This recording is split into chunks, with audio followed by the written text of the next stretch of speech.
I'm glad that TV screen's there. It gives me a chance to look at myself just before I turn around to be sure that every hair's in place. Happy Our Day. Happy Our Day, right? Our Day. All of you who are fathers, happy day. We're talking about Isaiah. And of all the personalities of the Old Testament, there is not one that towers higher than the prophet Isaiah. Each prophet is distinctive in one way or another. But when it comes to beautiful language, none can reach the level of Isaiah. When Handel wrote Messiah, he relied heavily upon the words of Isaiah in order to express the feelings that he wanted to express in the Messiah. It was he who said, "Behold, a young maiden will conceive and bear a son." It was he who said, "The lion shall lie down with the lamb." And it was he who said, "And they shall beat their swords into plowshares and their spears into pruning hooks." That last inscription appears on the wall facing the United Nations in New York. The hope of the world, particularly today, of beating our swords into plowshares, our spears into pruning hooks, and we shall study war no more. It was the prophet Isaiah who spoke from his heart in words like this, and is the most beloved of all the prophets of the Old Testament. But not only was he one who was brilliant with his words, he challenged the people of Judah in a way that few prophets have challenged them. Now, I grew up thinking that a prophet was someone who could predict the future. And surprisingly, there are a lot of people who grow to adulthood who still think that the role of a prophet is to predict the future. But if you will study the lives of the prophets in the Old Testament, every time that they predict the future, it is in the sense of consequences. I talked about that last week, remember? When I said consequences are a result of our actions. Well, the prophets would say, this is what God wants you to do. And if you don't, then this is the consequence. It was not a prediction of what would come. It was just simply an understanding of what will happen if you don't do it. If you obey, then these are the consequences. So the role of the prophet primarily was to set before the people consequences of their actions, pleading with the people to follow the way of the Lord. Now, God made a covenant with the people of Israel through Moses. He said, if you will worship me, if you will keep my commandments, I will protect you. I'll keep you from your enemies. I'll let you prosper in the land that I give you. All of the magnificent promises of the Old Testament are contingent upon the people doing two things. One, worshiping no other God, and following the commandments, the laws that God laid down. We who have read the Old Testament know quickly that this is the one thing that the people of Israel did not do. They could not restrain worshiping other gods. They would not be loyal to Yahweh apart from everyone else. If there were a god of fertility and they needed the works of a god of fertility, they didn't hesitate to bow down before a god of fertility instead of Yahweh in order to try to get the things that they wanted. God said, I am a jealous God. You will have no other gods before me. The biggest problem that Israel faced throughout all of its history was the fact that they would not be loyal in their worship to God, that they worshiped other gods. If you worship God loyally without turning away to other gods, everything will fall into place the way that God wants it to be.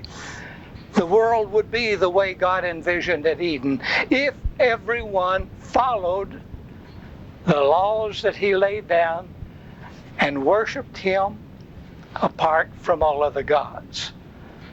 Isaiah tried to get the people of Israel to turn back to God, to worship Him and no other God. The last 2 weeks we talked about two other prophets, Amos, Hosea. Both Amos and Hosea were from the southern kingdom, but they went to the northern kingdom to prophesy. Isaiah shares with them the southern kingdom as his home country, but instead of going to Israel, Isaiah preached to the people of Judah.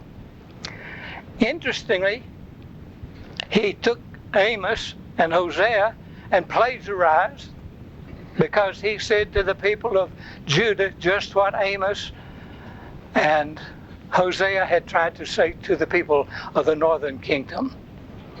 And it was this: worship God and God alone. And when you do, then you will treat one another differently from the way in which you're treating one another. Amos said when he came to the temple in Bethel, he said, I passed people lying on the street without shoes. I saw people hungering. And I came into the temple and I saw everyone dressed in rich clothes. What God wants of you is for justice to roll like a mighty stream, righteousness like a mighty river. God wants justice and righteousness. You come to worship, but you don't follow through with justice and righteousness. And as a result, the people are left in great need. God's heart is broken, and you will face the consequences of such a life. Those were the words of Amos. Hosea said, there is need in the land that is not being met. There is a great distance between those who have and those who have not. He repeated the same thoughts of Amos to the people of Israel. And then Isaiah came along, and the problems were the same. And so the sermon became the same. God wants you to worship Him, but you can't stop with worship. There has to be an attendant relationship with God, apart just from simply worshiping.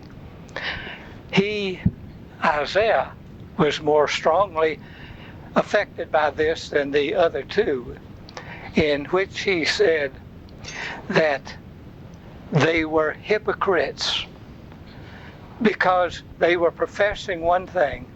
They were coming to worship God into the temple. They were making their burnt offerings. They were offering their sacrifices. They were singing the hymns. They were playing upon the lutes. But they were not looking to the needs of the people. And Isaiah put in the mouth of God basically the same words that came from the mouth of Amos. I despise your feasts. You extend your hand to me, but I don't want your hand because your hand is bloody from the needs of people that you have not met. I don't want you to worship me and ignore the needs of the people who are my children as well. I despise your feasts, your offerings, your worship, because of the hypocrisy of it. Now, if ever there were a lesson for the church today, certainly it comes from Isaiah. Because the church is prosperous in America, bigger buildings are being built. We have mega churches, but we still have men huddled in corners, homeless, hungry, and we pass them by while we talk about what great things that we're doing in our church. This last week at annual conference is the best annual conference that I have attended in a long time. I wish each of you could have been there. When Bishop Swanson made the appointments and he sent them forth, he preached the sermon. He said that this past year that Holston Conference had done the most poorly in missional work and connectional askings than in the history of the Holston Conference. And yet, we are living in prosperous times. The needs are greater than they've ever been.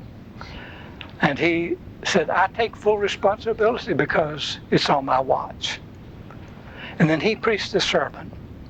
And I don't know when I've ever heard a sermon that seemed to come from the heart of a person. I'd never heard Bishop Swanson before. Maybe all of his sermons are like this. But I felt like he was opening his heart in a way that I had never heard any minister preach before.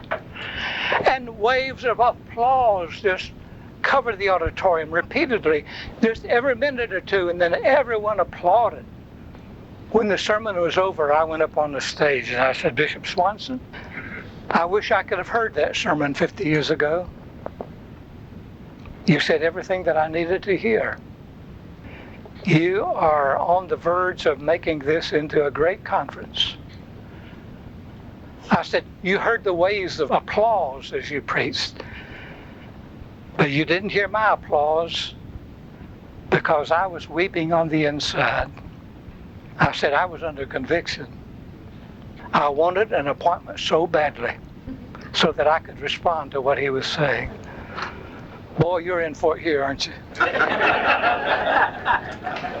He envisioned the power of the church if only one thing we will accept: love one another. We don't love one another enough to settle the social problems of the world. Not speaking of you, you do. I've told you so many times, I feel so dwarfed in your presence because of the way in which you express your faith, not only in words but in acts. But I'm talking about the church generally. People who come to church on Sunday, sing their heart outs, lift up their hands, and do everything, drop a quarter in the offering plate, and then go out and forget about it until the next Sunday. And for 40 years, I walked among people like that. I know they're out there. If everyone were to be as committed as the members of this class, you couldn't hold the church back. There wouldn't be a homeless person on the street. There wouldn't be hungry children, disenfranchised children trying to get an education. None of these problems would be if the church were to awaken through each individual. This church has awakened to it. But that doesn't mean that every person who comes to this church responds with love for neighbor.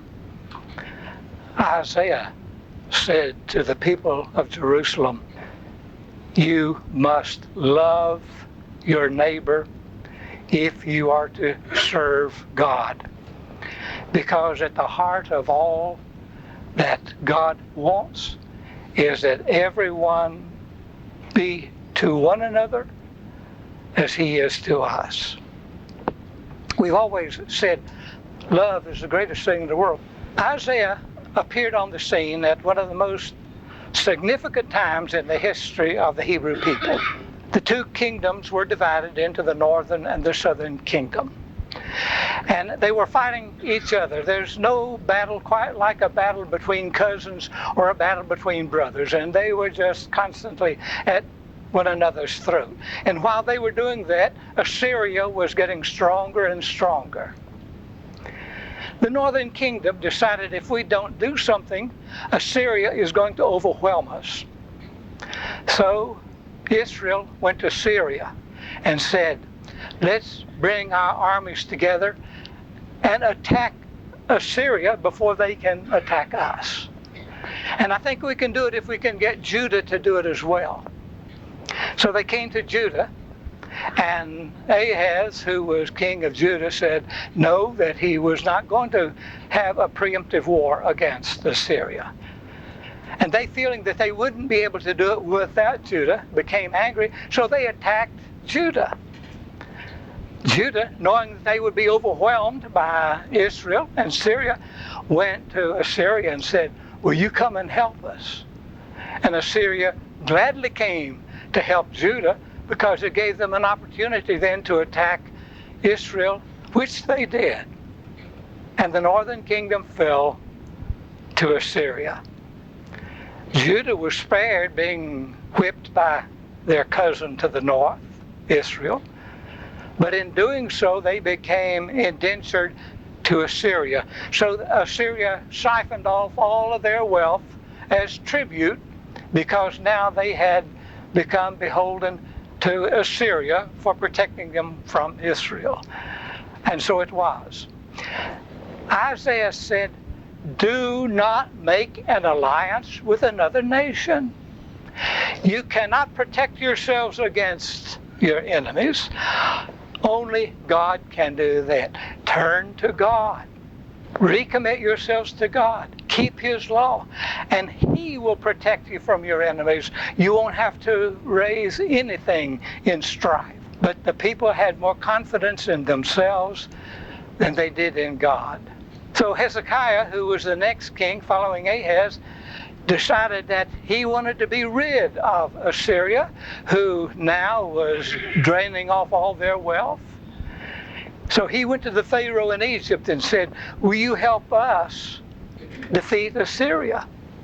And the Pharaoh was eager to get into the fray, and so they did. And Assyria, in turn, attacked Judah. God did protect them from Assyria for the moment. But Babylonia attacked Assyria. It became a Babylonian state. Babylonia wanted to extend its borders, and here was Judah. The northern kingdom had already fallen. Now here was Judah, and Babylonia was on the verge of attacking Judah and taking Judah as well. And so they attacked. God intervened for the moment, and they pulled back. But then Hezekiah would not pay heed to what Isaiah was telling him to do. Continued to put their hopes and try to make alliances with other nations to protect their own, rather than letting God. So Babylonia, then, having been attacked by Egypt and Judah, then came again to Judah, attacked the land, took off the leaders of the land, the most prominent of all the people, left the others back behind to pay tribute, but independent in that they had their own king and could continue on as a kingdom. The king decided, we can be independent. Let's strike again against Babylonia. This time, Babylon was so incensed over what Judah was doing, they completely overwhelmed the country, destroyed Jerusalem, destroyed the temple, took off all the treasures of the temple, took off all the people who could work and be of use to the Babylonians, leaving behind only those who were homeless, who were unable to be of worth to Babylon. And then now the southern kingdom had fallen, along with the northern kingdom, on the watch of Isaiah. He had begged of both nations, if you will just obey God, if you will love your neighbor, if you will keep the law, God will lift His hand against your enemies. But they couldn't do it. They didn't do it. And they went the way of the northern kingdom. So Isaiah was the one who saw Judah fall, as did the northern kingdom, and that they would be then in exile in the hands of the Babylonians. The key to the teaching of all three was simply this: worship as long as you will. Express it in whatever way you wish.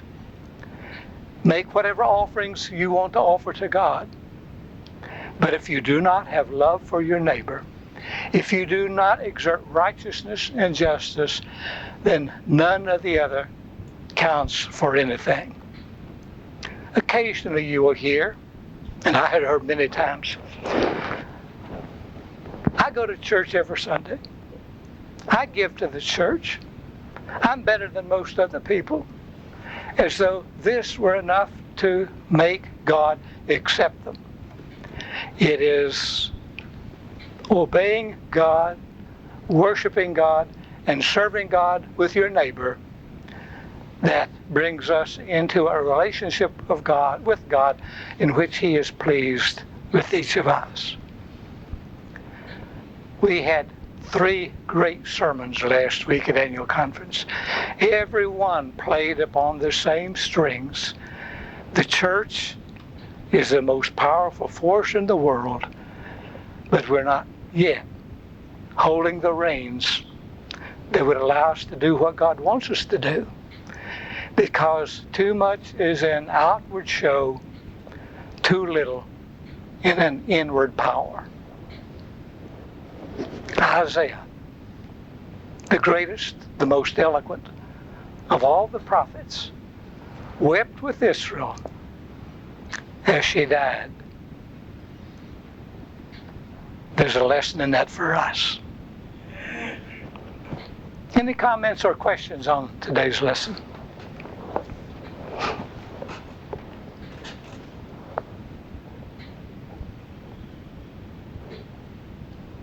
22:6 in my mind. There's a fall of one of the kingdoms. I can't remember which. I think it was the northern. Pardon?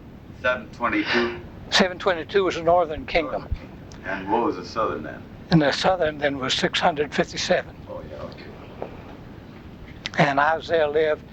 He was born 25 years before King Uzziah, who was king of the southern kingdom, died.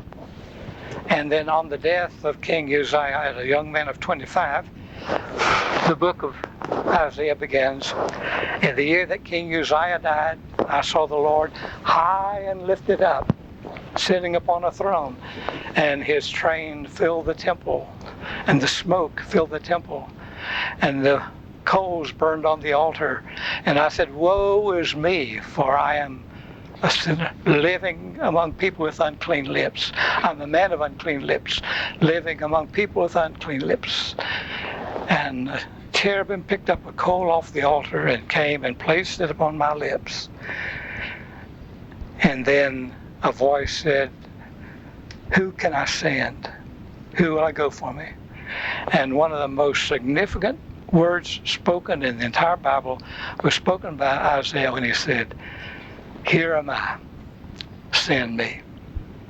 So many were the reluctant prophets. Isaiah said, I'm here, take me, use me. And that's what I was feeling when I talked to Bishop Swanson. But he didn't say, yeah, I'll give you an appointment. He just said, go on back to Johnson City.